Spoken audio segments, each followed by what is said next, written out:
আজকে খাবো চিকেন দো পেঁয়াজা। কাঁচকলা। আমি রান্না করব কাঁচকলার কোফতা।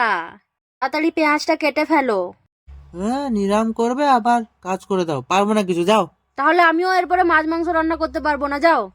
হ্যাঁ, রাখো না, করে দিচ্ছি। কাঁচকলার কোফতাটা একবার খেয়ে দেখো না, যা স্বাদ লাগবে, তখন মাছ মাংসকেও ভুলে যাবে। প্রথমে কাঁচকলাটাকে সেদ্ধ করে নিয়ে জিরে ধনে গুঁড়ো দিয়েছি, হলুদ দিয়েছি, লবণ দিয়েছি, আর সঙ্গে কর্নফ্লাওয়ার একটুখানি।